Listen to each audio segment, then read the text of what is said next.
happening? This is Crypto for here to talk about what's going on the Bitcoin chart. Do a little update. So today I have really bullish news. Today I'm going to be talking about how I think that we could be going to 20,000. We might be there by the end of the year, specifically December. So where did this line come from and why I think that? All that and more in this video. So let's get into it. So guys, you can see that's the first thing you might notice is that we have this gigantic line, trend line right here. Where it came from is actually the same thing, only it came from Bitcoin's all-time high. It's 2017 right here. You guys can see that I did a little tiny bit of modifications, but practically everything the same. And so if we take it and we actually draw it to here, you guys can see that it actually follows the line, or actually Bitcoin follows this line. You guys can see that if we go closer, this is the daily time frame.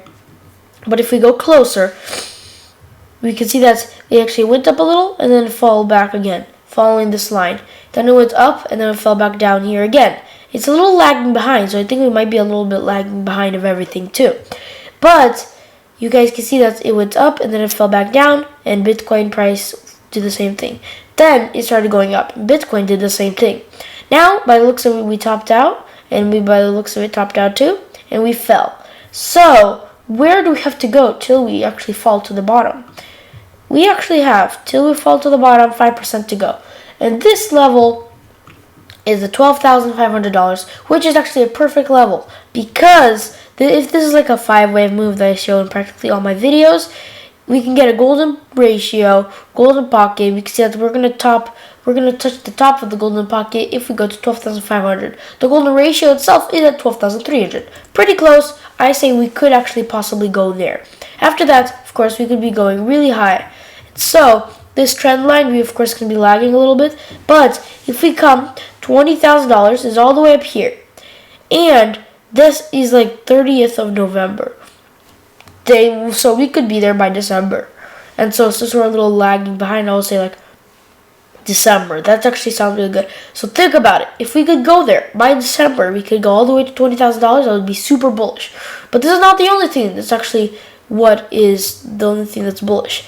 Also, if we go here, this is like a yearly time frame, and this is on log, and it's not on Coinbase. You will not find it on Coinbase. This is Bitfinex and others. So there's other kind of things. But you guys can see that there is this 3 candle period. That's what I call it. You guys can see that in this 3 candle period, we actually went up here. The candle is like, let's just say the bull market. So we went up here, and after that, we fell down here. And this candle is actually half the candle of this candle. After this, we have another candle, this small green one. And remember that every candle is a year. And this candle is also half of this candle. This is already something different. This is like the fourth or third, I would say the third, because of this wick does not count. It's like a bull market. I would say this is the third. So this third candle goes all the way up to the top, and that's where it stops.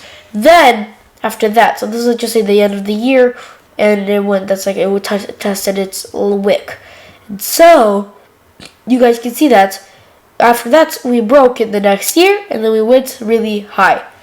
After that, we topped out somewhere, and you guys can see that this, and then half of that was this candle, and then half of that was this candle, and now we're having another candle that's actually, by the looks of it, is going to tap the top. The top of this candle where it's supposed to tap is actually $19,000. So by the end of the year, we could be at $19,000, and by the end of next year, we could be somewhere at like $40,000, somewhere there, because this is actually really bullish. One thing that can stop us is the S&P 500. If you guys look at the S&P 500, by the looks of it, we might actually be crashing since we actually broke a really big support. And this support is right here. We just broke it, but by the looks of it, we actually could be crashing. So S&P 500 could be crashing, and you know that Bitcoin follows S&P 500. So on the S&P 500, do you guys see this? A rising wedge. That's also what I saw. Rising wedges, they usually break to the downside practically all the time. Break to the downside. So if we break to the downside, by the looks of it, we could be actually having another crash. And this could be the crash, another maybe a bear market. It's not going to be till this, maybe like halfway, but this could be the crash. And if we crash here, then all the plans are going to be ruined for Bitcoin if it follows it. The only way for us to go up if Bitcoin decouples from the S&P 500, and it will go up instead of down. What would be great is if Bitcoin is going to be negatively correlated with the S&P 500. That's actually going to be really good. So these all things are really bullish, but the only thing that's actually stopping us is the S&P 500. Since people trade Bitcoin and S&P 500 together, that's why it is correlated. So what's negatively correlated, by the way, if you guys did not know this, is like when, let's just say, S&P 500, this stock right here, when it falls, Bitcoin will do the opposite. It will go up. That's called negatively correlated, if you guys did not know that. But if Bitcoin does become negatively correlated, which is opposite, that means S&P 500, if it drops, Bitcoin will go up. That would be really great. And so if people that actually trade Bitcoin will realize that S&P 500 is like bad and Bitcoin is great, they're going to actually be like, if everybody just starts trading like that Bitcoin is negatively correlated, Bitcoin is going to go up when S&P 500 goes down. Right now, even as we actually speak, you guys can see that if we look at everything, we turn off everything, and this is the S&P 500. All I gotta do is actually change instead of the bars to a line, and let's just look at this. Bitcoin and S&P 500. Do they look correlated? Kinda. You guys can see that S&P 500 does actually look like this correlated. You guys can see that we started crashing with it right here. What time was this? February 18th, 2020. So this is actually the start of Corona dump.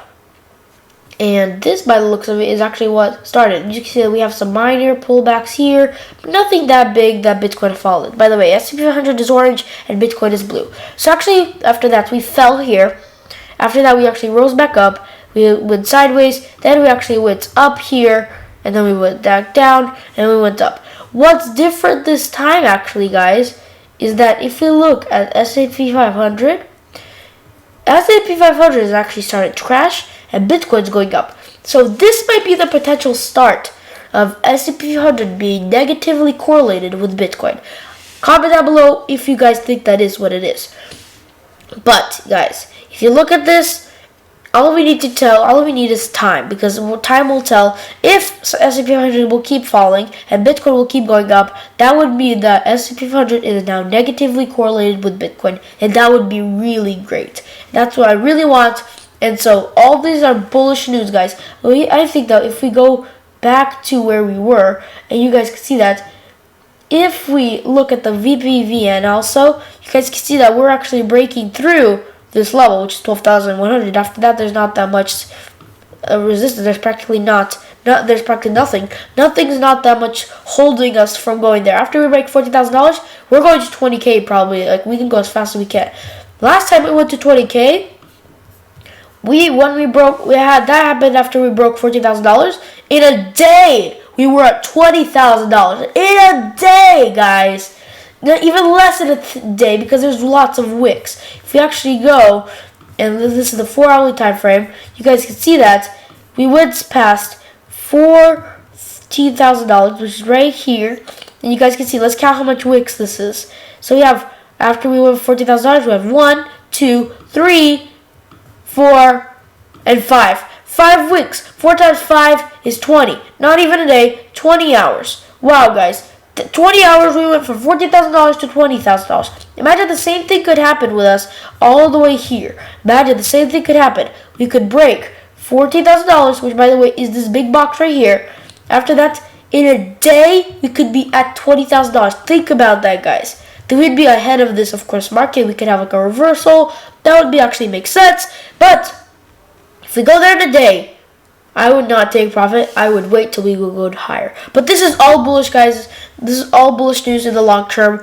In the short term also, I think that we could be actually falling 5% in the short term. But that doesn't matter, guys. Between you and me, I think don't sell, because it's just going to fall 5%. After that's going to go really high. So, guys, I think hold. That's all you got to do. Hold Bitcoin, maybe buy some more. But, guys, we're going to be going really high. This is really bullish right now in news. The only thing that's holding us is S&P, and even that is actually, by the looks of it, already getting negatively correlated. So guys, with that being said, hope you guys enjoyed this video. If you did, leave a like down below. Subscribe if you haven't already. Don't forget to click that post notification bell. And if you guys haven't already, please click the video that's actually popping on the screen right here and click it. It's about scams and how easy it is to make a scam. Guys, watch that video if you haven't already. But please, guys, subscribe. See you guys next video. Bye!